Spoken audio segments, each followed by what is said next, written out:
পরিমাণে অনেক না হলেও সামুদ্রিক এই শৈবাল উত্তর আয়ারল্যান্ডের ছোট্ট এক দ্বীপে নতুন প্রাণের সঞ্চার করেছে।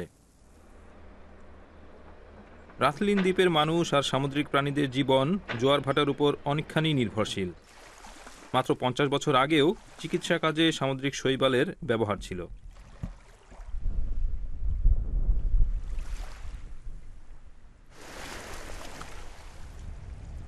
কেট বার্নসের কোম্পানি ওশান ভেজ আয়ারল্যান্ড শৈবাল থেকে নুডলস তৈরি করে। এরপর তা বিভিন্ন রেস্টুরেন্টে বিক্রি করা হয়।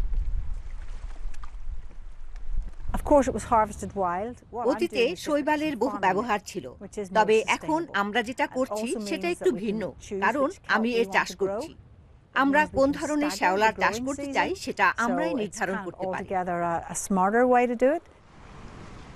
শৈবালের জন্য সারের প্রয়োজন হয় না, আর মাছেরা শ্যাওলা পরিপূর্ণ জায়গায় থাকে বলে সিল ও পাখিরা খাবার হিসেবে মাছ পায়।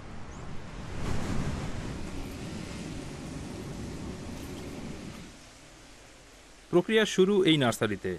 কেট আর তার দল কৃত্রিম উপায়ে শ্যাওলা জন্মানোর একটি পদ্ধতি বের করেছেন। সারা ব্যারি শৈবালের পাতায় প্রজনন স্থান প্রস্তুত করছেন। সেখান থেকে বীজগুটি বের হলে সারা সেগুলোকে এই পাত্রে ঢেলে দেন, যেখানে তারা বড় হয়। সারা কোনো রাসায়নিক উপাদান ব্যবহার করেন না, কারণ অর্গানিক খাবারই যথেষ্ট।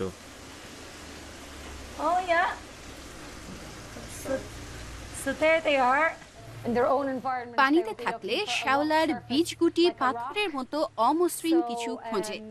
নিজের ছোট্ট লেজের সাহায্যে সাঁতার কেটে তারা সেই পাথরের কাছে গিয়ে স্থিত হয়। সাগরের মতো সেরকম পরিবেশ তৈরি করতে আমরা এই ট্যাঙ্কে কুণ্ডলীর মতো অমসৃণ সারফেস তৈরি করেছি, যেন বীজগুটি সেখানে গিয়ে থাকতে পারে। 9 সপ্তাহের মধ্যে বীজাণুগুলোতে ছোট অঙ্কুর জন্ম নেয়। ট্যাঙ্কে শ্যাওলা জন্মানোর সুবিধা হলো এর ফলে ইকোসিস্টেমের কোনো ক্ষতি হয় না।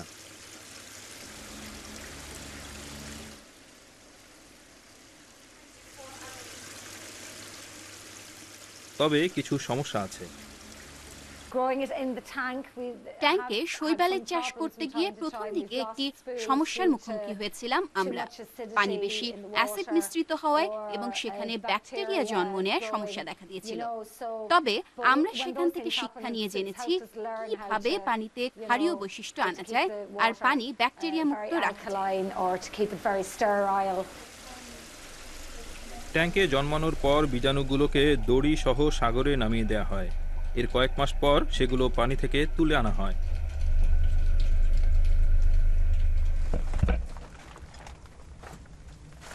ওশান ভেজ আয়ারল্যান্ড শৈবাল চাষের জন্য সাগরের 30 একর পরিমাণ জায়গার লাইসেন্স পেয়েছে।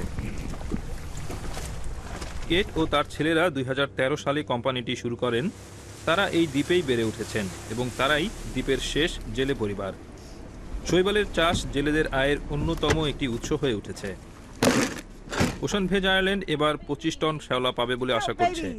চাহিদা মেটাতে ভবিষ্যতে উৎপাদন দ্বিগুণ করার পরিকল্পনা করছে তারা। শৈবালগুলো পরিষ্কার করে আকর্ষণীয় করে তোলার সময় এখন।